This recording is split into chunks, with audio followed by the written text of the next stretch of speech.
Quando as pessoas falam sobre o contexto de mãe solo, sobre o contexto de rede de apoio, e essa rede de apoio ela pode ser uma rede familiar paga. Quando as pessoas falam que, mas como que não consegue, filho não te impede de nada, isso me toca profundamente. Porque ano passado eu deixei de fazer a inscrição no mestrado porque eu sabia que eu não ia ter condição esse ano de fazer o mestrado. E esse ano, mais uma vez, eu não fiz inscrição de mestrado. Porque eu falei, se eu passo para o mestrado e eu não consigo fazer, eu vou adquirir mais uma frustração na vida. Então eu falei, não vou fazer agora. Mas, em razão de todo esse contexto da dolagem, despertou em mim o interesse de fazer o mestrado na área dos direitos das mulheres. Porque se conecta com a minha formação. Sim. Tentar juntar esses saberes aí em algo que te mobilize, né? Exatamente. E eu sou uma pessoa que, como boa geminiana, eu gosto de falar, eu gosto de estar em espaços para falar. Mesmo sendo um desespero interno. Porque aquela síndrome do impostor, ela caminha comigo. E eu preciso sempre da terapia para poder dizer, não, tá tudo bem, sabe? Então, assim, é muita coisa junta que eu falo para eu administrar como ser humano, né? E, assim, dentro do contexto da dolagem, eu já sofri racismo. Sim. No contexto das pessoas, da pessoa achar que ela estava contratando uma mucama, praticamente. E por eu me posicionar, mas não é bem assim, a pessoa desfez o contrato. Eu já tive perda de contrato porque eu tive que levar meu filho para a consulta de educação perinatal, que é a consulta que a gente faz na dolagem antes do parto. Porque eu tive que levar meu filho, porque justamente por isso. Porque como o pai do meu filho não estava pegando ele mais os finais de semana, a consulta que eu tinha marcado naquele final de semana, eu não tinha com quem deixar ele. Porque as minhas amigas não iam poder, cada uma tinha um compromisso. Eu não ia poder deixar.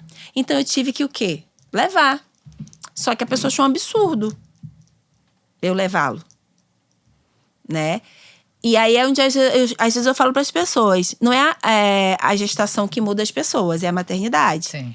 Então acredito eu que talvez em algum momento a ficha depois dela que caia. Nascer, talvez essa pessoa caia na realidade. E talvez, que ela só... porque a gente vive em um mundo tão corporativista que as pessoas vivem naquele engessado do corporativismo, que você tem que estar ali para cumprir a sua função, que eu paguei você para fazer isso e tal. Então esse engessamento, às vezes as pessoas não conseguem perceber, né? O quanto que eu, como ser uma mulher preta, mãe, solo, sim, todo esse rolê que me acompanha, né? O quanto que isso, né, de estar com meu filho numa consulta, isso é também aquela pessoa sendo um suporte para mim para eu poder trabalhar. Óbvio. Sabe? E eu falo que quando eu falei, minhas orações tá muito fraca, porque uma pessoa dessa não era nem para ter chegado para mim. Eu falei, preciso intensificar as orações. Falei, tá errado. Sim. Né? Mas enfim, mas eu entendi que e assim, é muito bom pra mim fazer terapia, gente, porque eu consigo entender que é sobre as pessoas, não é sobre, sim, a Jaiana. Sim. Só que até entender me dói. Claro. Sabe? Porque já me agrediu, porque já me machucou, porque já me violentou, sabe? É uma violência constante. Então, assim, o meu corpo preto, ele é violentado sempre. E isso me dá uma dor muito profunda. Porque as pessoas que não são pretas, elas não conseguem elas nunca vai se colocar no lugar. Não tem como. Eu estava assistindo um vídeo do Serginho Grosman que ele falou. Ele tava falando no programa dele com a Camila, aquela ex-BBB. Uhum. E ele falou que quando o pai dele morreu, o pai dele gostava muito de ir num lugar. E aí ele falou, porque o pai dele gostava e falava isso que ele falou, cara, tô com muita saudade do meu pai, eu vou naquele lugar, porque vai ser confortante, porque é um lugar que meu pai gostava, e de repente lá eu vou sentir o que ele sentia. E ele foi pro lugar e ele falou, não tem como eu sentir o que meu pai sentia. Eu posso estar aqui no lugar que meu pai gostava, mas sentir o que ele sentia quando ele vinha para esse lugar, eu não tenho como sentir. E é a mesma coisa em relação ao racismo, à violência obstétrica que uma mulher sofre, ao racismo obstétrico que uma mulher preta sofre. Porque, assim, ninguém vai poder sentir o que aquela mulher sentiu. E quando, às vezes, as pessoas até mesmo questionam por que as mulheres não denunciam, é um rolê muito difícil. Eu tinha doula. Eu… No seu parto, né? Era uma pessoa informada. Eu sou advogada. Eu conheço os mecanismos de denúncia. Eu não consegui. Eu não consegui fazer. Sim. Até porque até com 3 anos do meu filho eu ainda estava elaborando essas coisas. Sim. Hoje eu consigo falar sobre esse assunto sem chorar. Mas às vezes a voz ainda embarga um pouco. Porque, tipo, gente, eu sou uma pessoa que, em razão de um poder médico que acha que as pessoas pretas suportam mais dor, eu fui suturada sem anestesia. Pesado. E eu assisti uma aula onde a enfermeira obstétrica Ariana Santos fala: não, gente, não tem como a pessoa ser suturada sentindo dor. Eu falei: como não? Aí eu falei: você recebeu anestesia? Eu falei: recebi. Aí ela: mesmo assim você estava sentindo dor? Senti. Ela falou: das duas, uma, ou a pessoa não sabe dar, ou ela não deu o suficiente. E aí eu fiquei parada assim. Quer dizer, então, que eu sofri uma violência obstétrica. E aí ela fala: você sofreu racismo obstétrico. E é muito louco você ter consciência disso, porque dói na sua alma e dói você saber que outras pessoas Sim. também sofrem isso, né? Eu estive como preceptora do curso de doula, de qualificação de doulas da Fiocruz. Participei da turma 3 e da turma 4. E na preceptoria, a preceptora ela é como se fosse uma supervisora de estágio, né? Então, as alunas do curso, elas fazem um estágio em uma maternidade do SUS.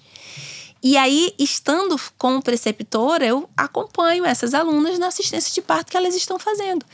E é muito nítido muitas violências que as mulheres negras sofrem. É de a garota porque ela relatou que ela havia fumado uma maconha recreativa às 8 horas da noite anterior. A criança dela nasceu à tarde e ela foi impedida de amamentar. Porque você só pode amamentar depois de 24 horas. Eu catei estudos científicos que fundamentassem essa tomada de decisão médica, eu não encontrei. Com certeza não tem.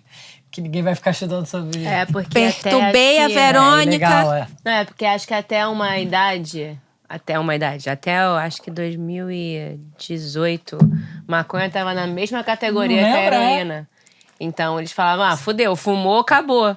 Né? Mas não é bem assim. Então, assim, eu ver que uma mulher negra, ela tem um tipo de atendimento. A branca tem outro. Com algumas clientes minhas negras que vão pro SUS, eu já via isso. Mas na preceptoria, eu vi muito mais. A mulher ter realmente seu períneo cortado. Ela sofrer episiotomia. E isso é porque a profissional, ela não prestou a assistência devida. E achar que a forma mais rápida para o bebê nascer era cortar o períneo da mulher. E aí, assim, é violência em cima de violência. E racismo em cima de racismo, sabe?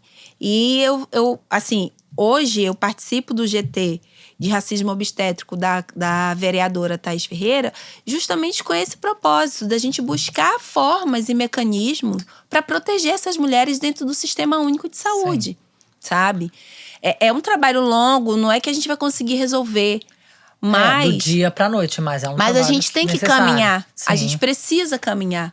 Porque, assim… Precisa se organizar, os coletivos, exatamente. As mulheres, assim, esse grupo de trabalho que a Thaís levantou, eu fiquei assim, nossa, realmente é isso. Alguém precisa levantar E alguém que está lá dentro. Sim. Porque vai tentar articular melhor isso em um local específico de legislação. Porque as leis existem, elas não são cumpridas, sem lei é pior ainda. Sim. Né? Eu falei, imagina a gente ter que fazer uma lei dizendo, você não pode virar para uma pessoa que está em trabalho de parto e dizer, na hora em que você estava fazendo… Você gostou. Estava gostoso e você não estava gritando. E agora você grita? Eu falei, depende da pessoa. Porque algumas pessoas, elas são bem escandalosas transando.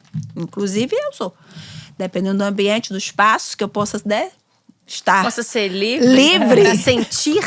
Para sentir, eu vou gritar sim. Mas vai ser um grito diferente. Então, assim… Mas a gente será que a gente vai ter que criar uma lei para… Tiveram que criar pra amamentação, que você pode amamentar seu filho em público. O que existe isso? É isso, Por isso que eu falo que eu não acho absurdo a gente ter que criar uma lei para definir o que é o racismo obstétrico. Pois é. Entendeu? A gente tá caminhando. É um caminho. Mas eu acredito… Você tá fazendo esse trabalho com a Thaís, então? Sim. Somos… Com a Thaís Ferreira. Isso. Somos eu e mais um grupo de… Nós somos um grupo de 10 pessoas, 12 pessoas. Né? São 2 pessoas do gabinete dela e mais outras mulheres. Na sua maioria são doulas, né? Porque é isso, assim, a doula, ela tem também esse olhar, nesse entendimento. Na maioria também são doulas negras, né? Porque, assim, gente, é muito difícil eu relatar pra vocês, mas, assim, a cor preta, ela sofre racismo em todos os lugares, em todos os ambientes, em todos os espaços. Né? Eu, como doula, eu percebo e sei de pessoas que sofrem racismo dentro do contexto da doulagem de outras profissionais doulas brancas. Que não entendem a realidade. Na pandemia, eu fui super criticada porque eu ia fazer a consultoria de amamentação da minha gestante, da minha puérpera, no caso, presencial. Só que assim, né? A pessoa que eu estava atendendo, ela não tem um celular de qualidade para fazer vídeos e várias formas de demonstração para que eu pudesse ver como é que estava acontecendo aquela amamentação e poder, então, fazer uma condução online. Porque tudo depende do aparelho que a pessoa tem. A pessoa, às vezes, ela não tinha uma rede de apoio que pudesse gravar para ficar melhor a visualização. Ela estava sozinha dentro de casa. O companheiro tinha ido trabalhar. Quando são pessoas autônomas, as coisas ficam mais difíceis. E às vezes ela não tem uma mãe, não tem uma sogra, não tem pessoas que ela possa assim, se sentir segura para colocar dentro da casa dela para dar esse suporte para ela. Então, assim, eu fui criticada porque eu fazia essa consultoria presencial. Entendeu? Então, assim, e aí? Eu vou deixar essa mulher perder a amamentação dela? Porque a gente tá numa pandemia? Mas aí eu sou uma profissional de saúde. E aí? E a amamentação é saúde. É saúde para a mulher? É promoção de saúde, né? E saúde para o bebê. Sim. Porque o bebê que ele é amamentado pelo leite materno, ele tem uma qualidade de vida diferente daquele que usa a fórmula. E aí? Tenta direito, garota.